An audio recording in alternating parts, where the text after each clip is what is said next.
Even though everything is covered in snow and seems dormant and a little bit unsightly, there's actually a lot that we can still harvest and create a beautiful for-free bouquet of types from the garden, which is especially good at Christmas time because most of us don't have a lot of extra money. And if you live in a northern climate like we do, you can't really grow things year-round, such as flowers. However, there's a way to take a lot of what you already do have growing and create something that's really pretty. So today I want to walk you through creating a evergreen Christmas bouquet. So we're going to start by just looking what we have in the yard and kind of building out from that. So one of the first bases that I like to use, and you'll see even in the video, like making your own homemade evergreen wreath that we'll link to, is I like to create my base with cedar. One, because cedar smells so pretty, but also because cedar, when brought indoors, doesn't tend to lose its needles as quickly as things like hemlock. Hemlock tends to drop its needles really, really fast, whereas cedar really hangs on to it, and it's kind of that draping, pretty aspect, which can create some really nice visual looks when you're making a bouquet.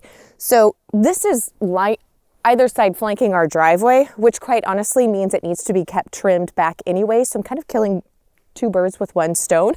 I'm making sure that I keep this trimmed back while also creating something pretty for the house. And I bought these Felco snips this year when I had the flower garden going. And I have to say, these have been one of my most used favorite tools that I've gotten. They're spring loaded and these babies just work so good.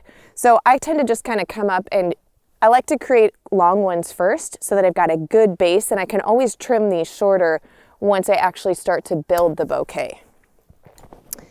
And what's really nice is some of it will already have extra decoration added for you because these already have lots of little pine cones, and these ones are starting to come out. So I'm going to go ahead and trim these. Now I will say, like here, I've got like a little bit where it's a little bit brown. That's going to drop real quick. There was just one spot. So I'll kind of go like that and try to drop some of those or snip them off if there's a lot from the base.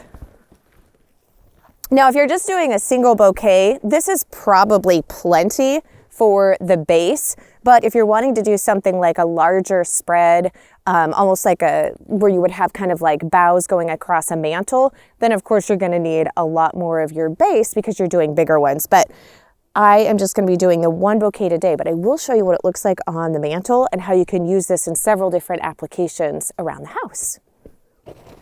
So here we've got some laurel bushes, and you can see these are just a lot, obviously different texture, but it's really nice to have something that's kind of shiny. This is a brighter green, and this can really add a lot to one of your bouquets. One of the things I want to do though is make sure I'm not cutting one like this one has got part of its leaf already ripped or ate off. So just kind of trying to pick ones that don't have a lot of holes or damage to the leaves. And it's good to have lots of different sizes. So I have found I really like, I think this was, I planted this honestly years ago. I think it was like a little boxwood that I just have not been good at keeping up with. But these are a lot more delicate, almost little lacy leaves. And so they are actually really pretty in the bouquets. And if you're getting I want to get the ice out of there and the snow, unless you don't mind wet all over the tabletop. So I like to add color where I can, which can be a little bit difficult this time of year because it's usually just green or brown. But if you can find some different types of berries, that can add a fun, different texture or element, but also bring in some color. So these, I don't know, we always just call them growing up snowberries. I don't think that that's their official name, but what's really fun is these berries, you can take and throw them on the road and they pop. So we would just kind of play with them, but they do make a really pretty addition. I like to go with the longer ones here that kind of have the draping factor, but you do want to go through because like down right here, you've got some that are kind of shriveled up and they're already starting to kind of rot. They're getting brown. So I just make sure that I snip those ones off and just keep the ones that are still in really good condition. And I like to go with kind of these bigger cluster ones. While I have to say, these are not my favorite plant that I have discovered next to the foundation of the house, because this Oregon grape has been a bit invasive. It actually was growing through some of the windowsills into the basement on the farmhouse. However, it is really pretty. It's something that's still green. It's got some great texture, and some of this newer growth near the top is actually kind of a red burgundy, so it's going to bring in another color element. However, it's very pokey like holly, so wearing gloves, right now it's so cold, I'm wearing gloves regardless. However, but just be aware, if you have some, or if you have a neighbor that has some and will let you come and grab it, this looks really pretty. And hopefully my snips will get through it though, because this is a little bit older and it gets pretty branchy like and thick to get through. And I tend to, like a lot of with decor and design, at least from what I have read, I am by no means a professional designer or florist, but odd numbers tend to look better. So I usually always grab at least 3 of something if I'm going to be using it, instead of just 1 or like 4 or 6. I was going to say 4 or 5. However, 5 is still an odd number. This one, I don't actually know the name. I tried Google Lens and it gave me about 5 different options. This was already in when we got the farmhouse, but I love its red berries. Obviously very festive and very pretty. So we're gonna just trim off a couple of these to add to it. So the thing that I first like to do is, once I get in and ready to make them, is just get everything separated out. So I just put like with like. So all of our Oregon grape here kind of goes together. And then same thing with like the berries and then the different pieces. And I actually find it easiest to fill this with water first, because after I've got all of the stems down in here, it's a lot harder to get the water in without it going everywhere. So I first kind of just play with some of these bigger pieces, and I want to try to use the ones with the pine cones first. So I just kind of grab those out. And then sometimes, like this piece, these are actually pretty large that are coming off. And I don't want to put these down in the water. So I will just go ahead and snip these off and use them as like individual stems, even though they're just kind of coming off this main side branch. They're just side branches coming off this main one. So I usually like to start kind of with the base pieces, and I like to put the tallest ones in the center first and then build around it. You know, and it's really funny because when I was growing up, I always told my mom if she got a fake Christmas tree, like I would not let her get a fake Christmas tree.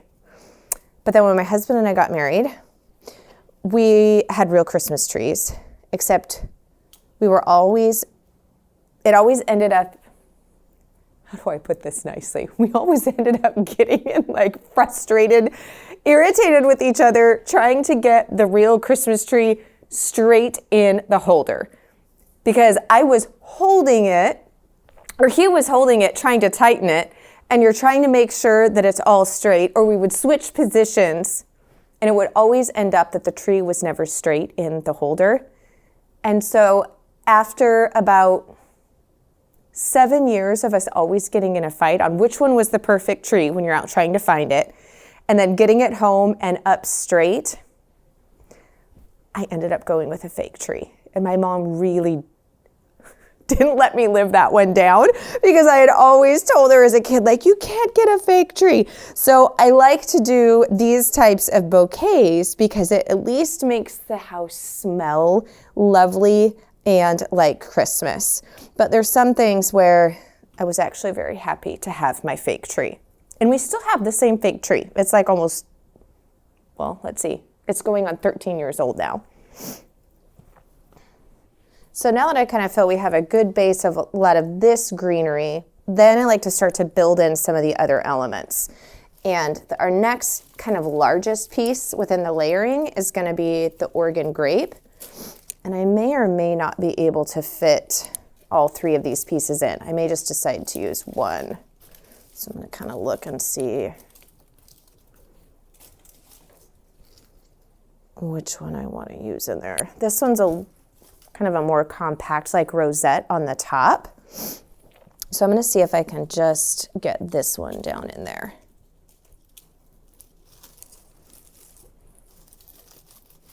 And then now I'm going to use some of our laurel. You know what, actually, I think we need a bigger piece right in the back here of the cedar.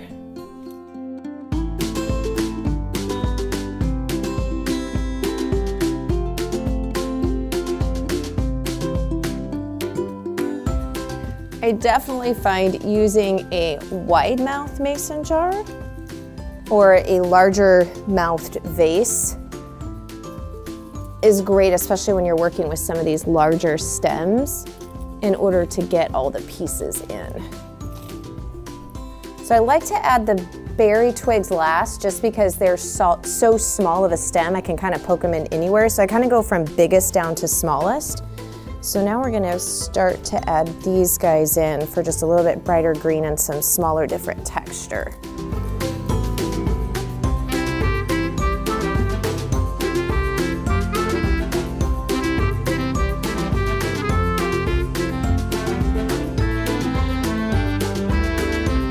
So here is our finished winter bouquet. And what's really fun is I got some inspiration on making these on a podcast episode that I did, and we'll link to that below here in the video description. But it was a podcast episode that I did with Beth, who has a flower farm in Oregon, so very similar climate to mine, a little bit more mild.